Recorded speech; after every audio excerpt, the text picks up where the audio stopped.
1, approval of the 7/13/20 minutes. It was in your packet.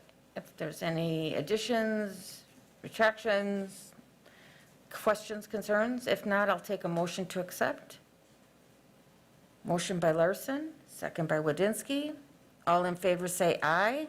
Aye. Aye as well. That passes. Number 2, Human Resources Report for July.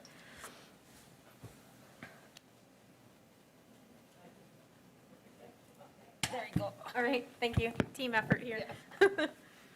There are a couple of changes to the format of the report that I wanted to walk the team through. We had some conversation last time regarding the workers' compensation. So we've added a section wherein updates on current workers' compensation cases is included. And I also added a section about handbook modifications.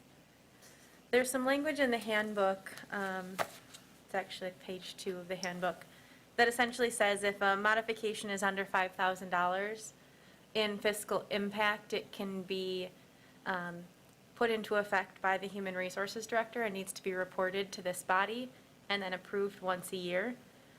So in keeping with that duly approved format, we added this section wherein I can keep you up to date on kind of minor modifications to the handbook. There were 2 that were made early in August.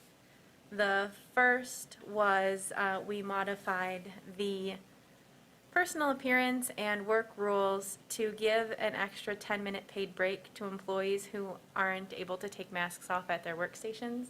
We're kind of calling it a mask break. And last year, this committee and the council approved allowing us to vacation off some, raffle off vacation days for participation in the United Way campaign. And so we've just formally added that to the handbook. So those are the 2 current changes.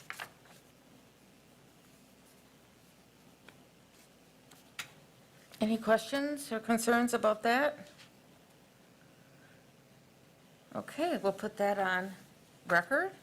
Number 3, discussion of possible action increasing transit utility worker staff levels. I don't know if our transit director wanted to come up and talk about this item, but essentially I included a memo in the packet, and we're asking to increase the staffing levels of our utility worker in the transit department by 1. And that's been long a need, but we had a hard time figuring out how to pay for it. And we now have a grant that is eligible to fund this. And our cleaning needs are even more critical in light of the pandemic, so we're bringing this forward. Correct, thank you. Yeah, we've reevaluated our cleaning protocol in light of the pandemic.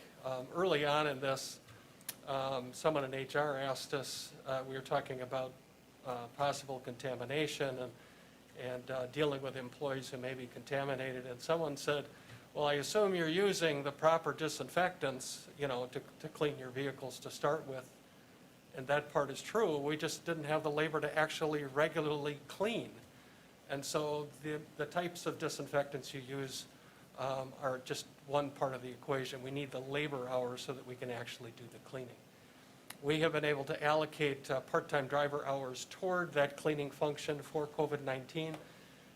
But honestly, I do not know what we're going to do when school starts, because our part-time bus operators will be driving buses and not cleaning. So we would like to double the number of utility workers we have. We have just 1 to clean our entire fleet, our bus shelters, our transit center, which was added after we eliminated the 2nd position the last time around. We just need more hands on deck. It's as simple as that. This has been a long-standing need, and we've soldiered on, but it's time. We do have CARES funds. CARES funds are intended for responding to the demands of COVID-19, and this is the perfect use in my estimation. The cost of this position in the 2021 budget is about $62,000 with benefits. In a normal year without the CARES funds, the city would pay about 38%, which means that the cost to the city would be about $24,000. With the CARES funds, this wouldn't cost the city anything this year, and likely not anything next year. So that's all I have, unless you have any questions. So I have a question. So that's exactly what I was going to ask you. I know the CARES funds are not forever. So we're looking at maybe 2022 before it hits our finance department. So in this year, we can use the CARES funds to backfill and reduce the city's cost overall.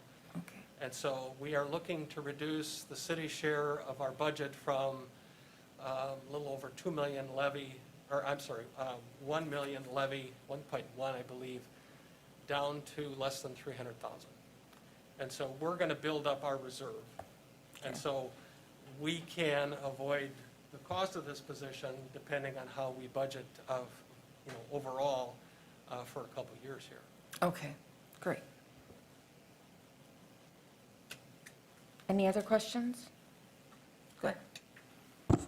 Since this is grant funded, what would be the fiscal impact of adding a second full-time employee as a utility worker? The full cost, wages and benefits for 2021 would be about $62,000. Okay.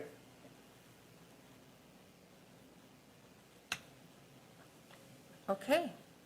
If there's no other questions, I'll take a motion. Motion by Herbst, second. Second by Martins. All in favor, say aye. Aye. Aye is myself, and that passes unanimously. Okay, and, Mr. Wadinsky, we just need a motion to adjourn.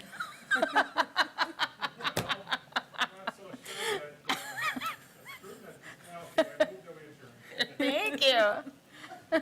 And who would like to second that? There we go. Okay, all in favor say aye, and we are adjourned. I have been proven right about